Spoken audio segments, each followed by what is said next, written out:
E esse chamado aí para esse chamado para o pastoreio, como é que acontece já aos 20 anos, quando você se converte? Ou um pouco mais? Como é que foi isso? Conta pra gente essa.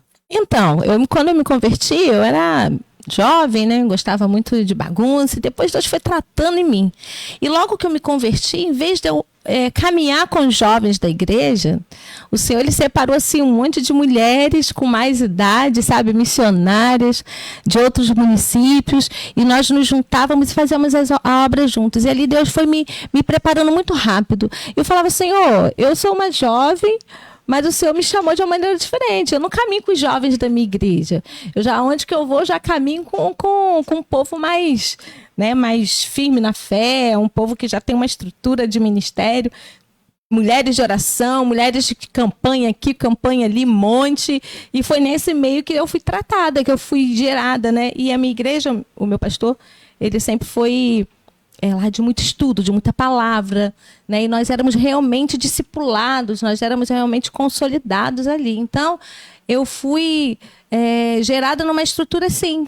E quando eu vi, eu já estava envolvida dirigindo uma igreja junto com meu esposo, que nessa época eu casei aos 20 anos. Casei com 20 anos, né? E fazíamos a obra juntos, viemos para Tanguá, por causa da igreja, e ele também dirigia junto comigo o ministério. Se passaram alguns anos, ele foi embora, né? E eu permaneci na cidade com a igreja, com os meus filhos, e não desisti. Mas o início da minha conversão foi assim. O início da minha conversão foi um momento que eu fui tratada, gerada no meio de mulheres que já eram aquelas mulheres fervorosas, né? Aquelas mulheres do coque, do saião. Então eu cresci assim, fui gerada assim no ministério, à base de muita oração, de muita busca no monte, de campanha em lares por pessoas. E eu fui gerada aprendendo já, e Deus já estava me ensinando e me encaminhando para o ministério que Ele queria na minha vida, que é de oração. Eu vivo para orar. Eu amo orar. Eu amo essa vida de intercessão, de interceder por vidas. Oro por pessoas que eu nem conheço, que eu não sei tamanho, cor, nada, mas eu estou aqui clamando pela vida delas, e quando me respondem assim, olha, pastora, a vitória chegou, eu celebro e me alegro junto com elas. Gostei quando você fala de que você muito jovem se identificava mais com a rapaziada mais madura, né, da igreja. E nisso você entende que foi preparada para os desafios que estavam por vir, né?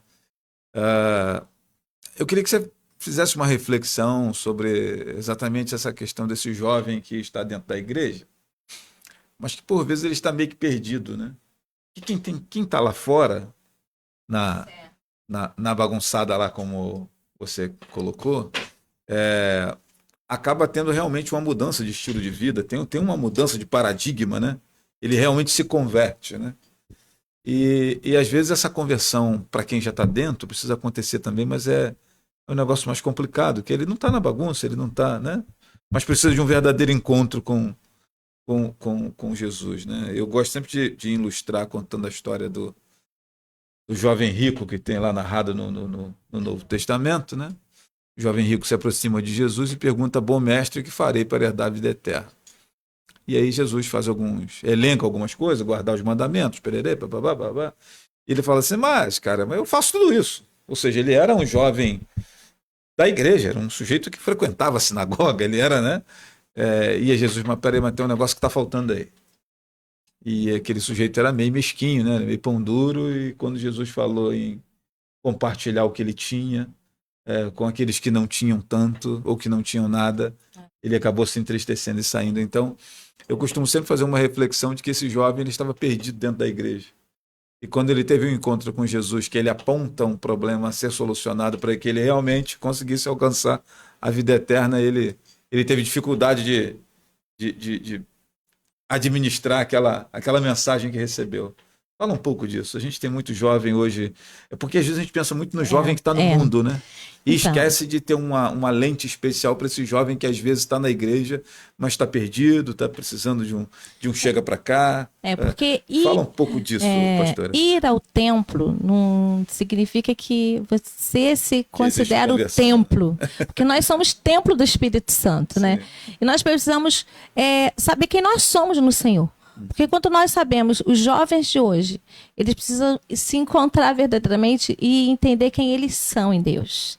Né? Entender o momento deles, né? A juventude deles agora e oferecer. É uma escolha. Tem que escolher. Né? Porque o tempo todo, tudo do lado de fora parece ser muito atrativo.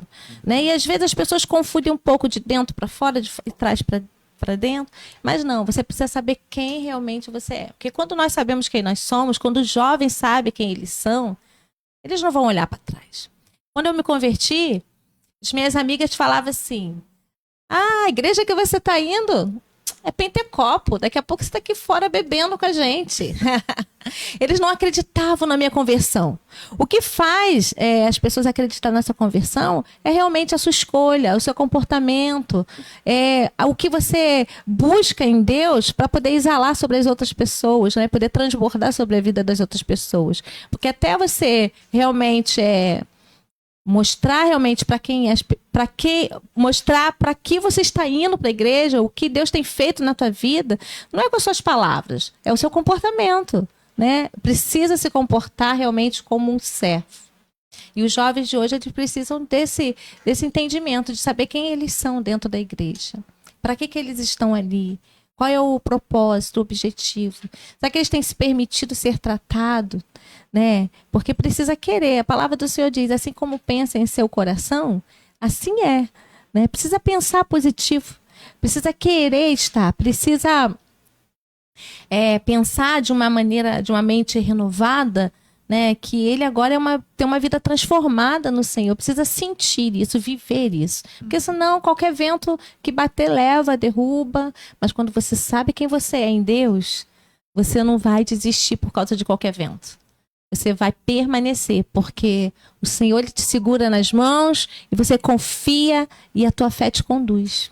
E uma das pautas aqui que eu escolhi para conversar com você é o cristão e a política. Está passando ali agora, ali até na tela ali. Como é que é isso, né?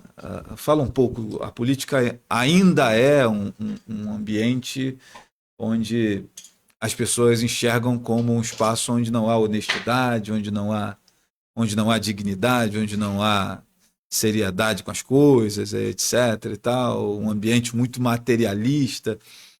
E o cristão acaba se inserindo nesse meio aí. Fala um pouco de como é que é administrar essa fé e esse testemunho naquele ambiente. Eu não estou falando especificamente de você, eu estou falando como um todo, né? Se você olhar para isso, nesse ambiente, às vezes, tão distante da religiosidade, né?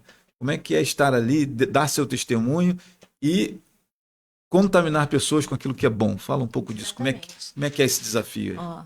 Você está em um ambiente onde que muitas pessoas olham e não acreditam, né? Mas o que vai mudar o ambiente é quem você é o seu comportamento. Você pode estar em qualquer lugar, mas se você é crente, você vai continuar sendo crente. Você não muda quem você é por causa do ambiente. Pelo contrário, você tem que estar no lugar e fazer transbordar o que há em você. E isso é notável. Quando chega uma pessoa no ambiente, você sabe que aquela pessoa está cheia de Deus. Né? O ambiente vai ser realmente alcançado pelo que transborda daquela pessoa. Né? E hoje eu vivo uma experiência no meu trabalho que assim eu vejo como se fosse um presente de Deus. Porque eu amo acordar todos os dias e ir trabalhar e fazer o que eu faço. Porque se envolve uma política, mais um social, onde que você tem a oportunidade de poder ajudar as pessoas, de poder alcançar a necessidade das pessoas. Então, quando você usa aquilo que Deus te deu, né, em prol da sociedade, para poder realmente ajudar as pessoas, nossa, o povo se alegra. E a graça de Deus se manifesta. Porque não é o ambiente, mas quem você é no ambiente. E como é que funciona aí especificamente a assessoria religiosa, né? Como é que é isso? O que a Cristiana desenvolve? Quais são as suas atribuições, no caso, dentro desse espaço de assessoria religiosa? Então, eu visito o hospital, né? Faço a parte de capelania, né? A gente visita os leitos no hospital aqui na nossa cidade, né? A gente atende os pastores, as igrejas, também igreja católica, toda a parte religiosa da cidade, né? Mas a gente atende a eventos, né? E todas as necessidades dos pastores que nos procuram, né?